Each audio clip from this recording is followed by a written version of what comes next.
Gracias, Clara. ¿Se escucha bien así? ¿Se entiende si digo institucionalización? Una maravilla. Ante todo quiero agradecerle a Luis Miguel, a Daniel Pellegrina, a Dicky, que me hayan invitado. Este es un lugar al que yo quiero mucho y lo quiero básicamente a través de Hugo Luis, que fue el que me adhirió a la sociedad rural, y cuando le pregunté para qué me iba a ser socio de la rural, me contestó para que exista. Que me pareció una respuesta tan concreta, tan decisiva, que me asocié en el momento. Así que gracias, Hugo Luis. Y ya que estoy invitado, y invitado básicamente por el presidente actual, siempre hay que ser muy olfa del presidente en ejercicio, vos hacías preguntas sobre el futuro. ¿Qué hacemos con el futuro? Voy a tratar de responderlas como abogado. Pido perdón por el hecho, pero bueno.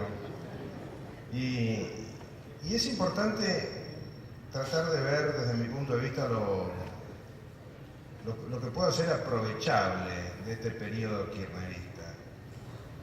Trabajo que es arduo. Y a mí la verdad que me ha costado bastante, y descubrí de repente, cuando pensaba qué decirles a ustedes, que somos todos parte de un sector que ha sido torturado sistemáticamente desde varios puntos de vista por el kirchnerismo. Yo tengo una explicación a eso que después lo voy a mencionar. Pero he descubierto que, claro, el kirchnerismo descubrió algo que otros gobiernos no descubrieron, que es que la importancia de la ley y la importancia de la justicia. Porque son dos sectores que en general la política argentina ha tratado con cierta displicencia. El kirchnerismo, que sistemáticamente, como bien decía Pablo recién, ha agraviado y ha tratado de presionar y dominar al Poder Judicial desde que empezaron en 1987 en Río Gallegos, el kirchnerismo al hacer eso nos está mandando un doble mensaje. No solamente se revelan como son, sino que además nos dicen, ojo, la justicia es importante y las leyes son importantes.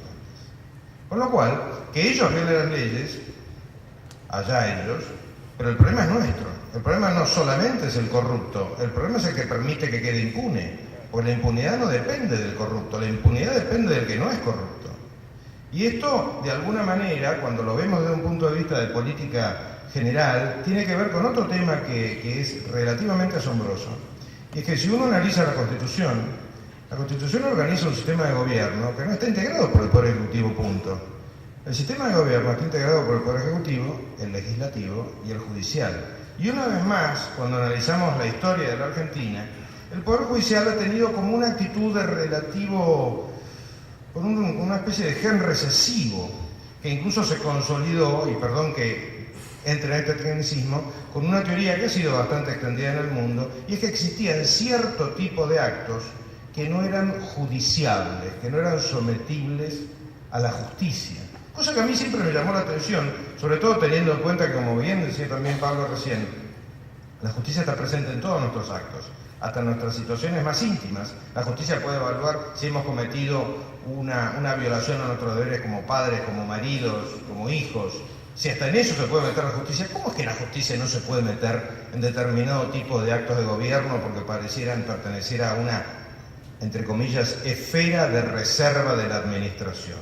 Yo creo que eso no es así. Yo creo que es hora de que en esta reformulación que planteaba Sergio, ¿no? de esta reformulación de un poder ejecutivo excesivamente fuerte, la justicia tome la responsabilidad que le corresponde, y si se genera un conflicto de poderes, mala suerte, que esa es otra de las grandes entelequias que de alguna forma nos han dominado, y es una especie de temor reverencial a los conflictos de poderes. La Constitución, cuando nos organiza en tres poderes, asume que pueden haber conflictos porque considera que de esos conflictos es donde se reequilibra una situación institucional cuando uno de los poderes quiere avanzar sobre los otros dos.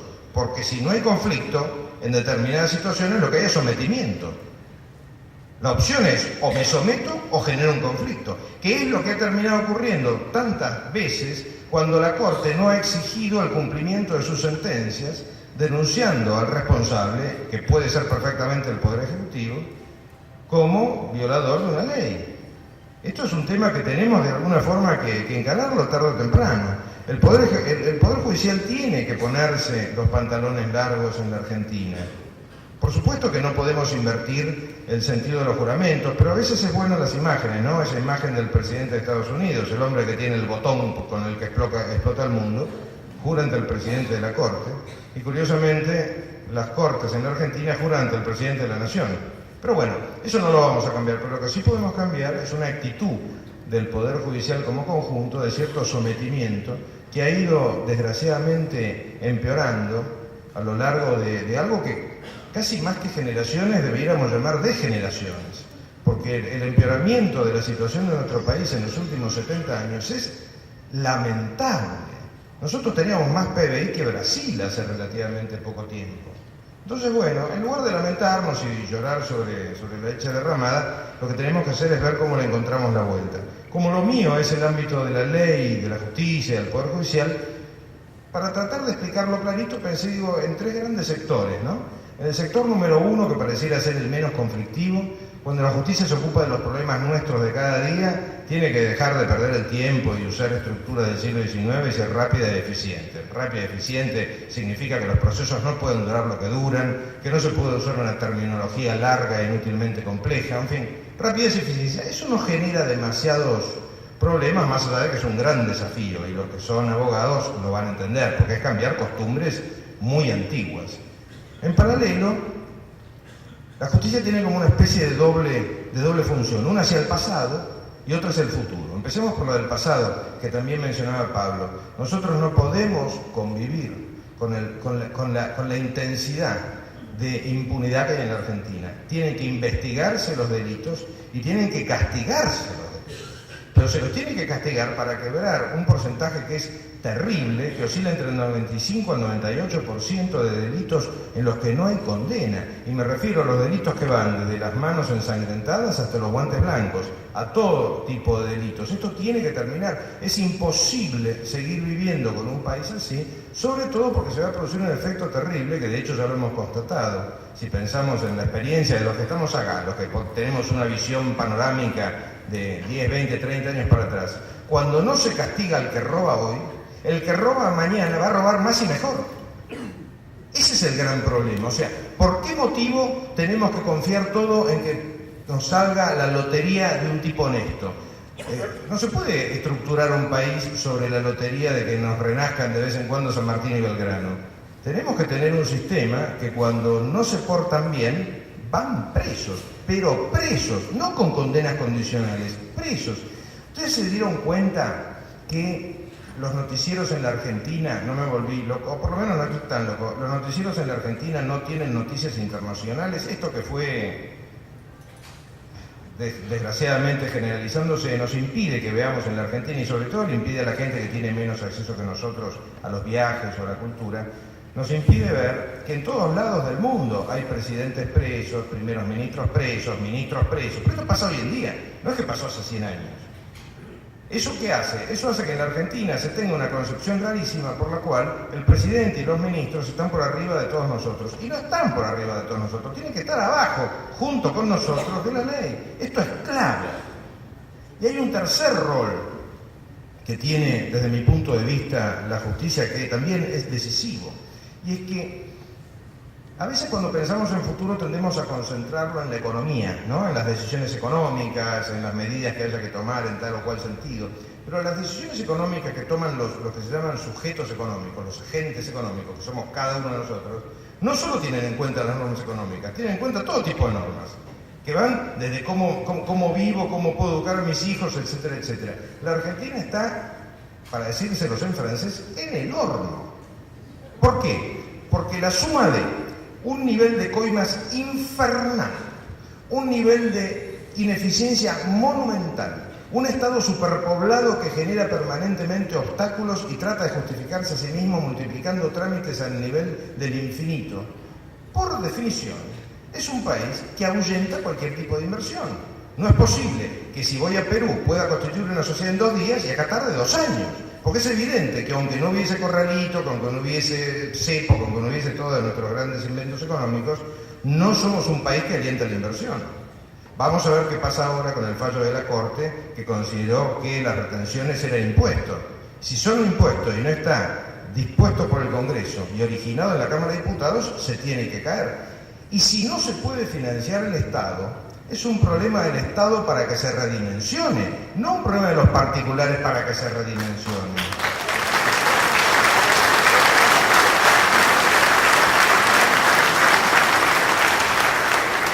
En esto hay un criterio que está muy bien expresado en pocas palabras, y es: uno no puede invocar, es un fallo de la Corte norteamericana, que además tiene como 60 años, uno no puede invocar la supervivencia del Estado para negar derechos que son los que justifican la existencia del Estado. Eso es clave. ¿Por qué? Porque de alguna manera, ¿cuál ha sido la gran palabra? Está bien, decencia no ha sido una palabra muy usada durante estos últimos años, pero ¿cuál ha sido la gran palabra que el kirchnerismo no menciona jamás? Libertad. Increíblemente, eso que es el eje de la Constitución, es una palabra que no está mencionada en ningún lado de todos los discursos y prédicas públicas.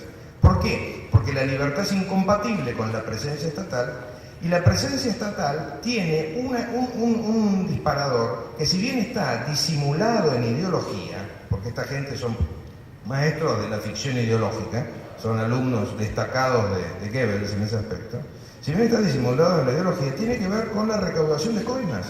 El tema es la plata.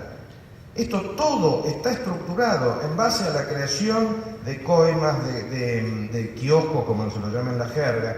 Todo es así, es infinitamente más fácil robar desde el Estado que robar desde la actividad privada, obviamente. Y por eso el Estado va avanzando cada vez más. Y si quieren que los amargue un poco, el problema radica no solamente en los efectos negativos que tienen las coimas, la corrupción, sino que además en dos efectos indirectos increíbles. Y es, primero, también hay corrupción y coimas en la creación de cargos innecesarios, que cuestan un montón de plata y que tienen como objetivo muchas veces el retorno de parte del sueldo. Esto es uno de los temas que en la política no se dice, pero todo el mundo lo sabe. Y para peor, implica el abortar un montón de decisiones que, como no generan posibilidad de gasto y por ende de coima, o posibilidad de nombrar empleados y por ende de colocar amigos, no se llevan a cabo. Es increíble. O sea, no solamente está lo que está mal hecho, sino que además está lo que no está hecho. Todos estos efectos que tienen que ver con el robar, con el latrocinio, son responsabilidad del Poder Judicial.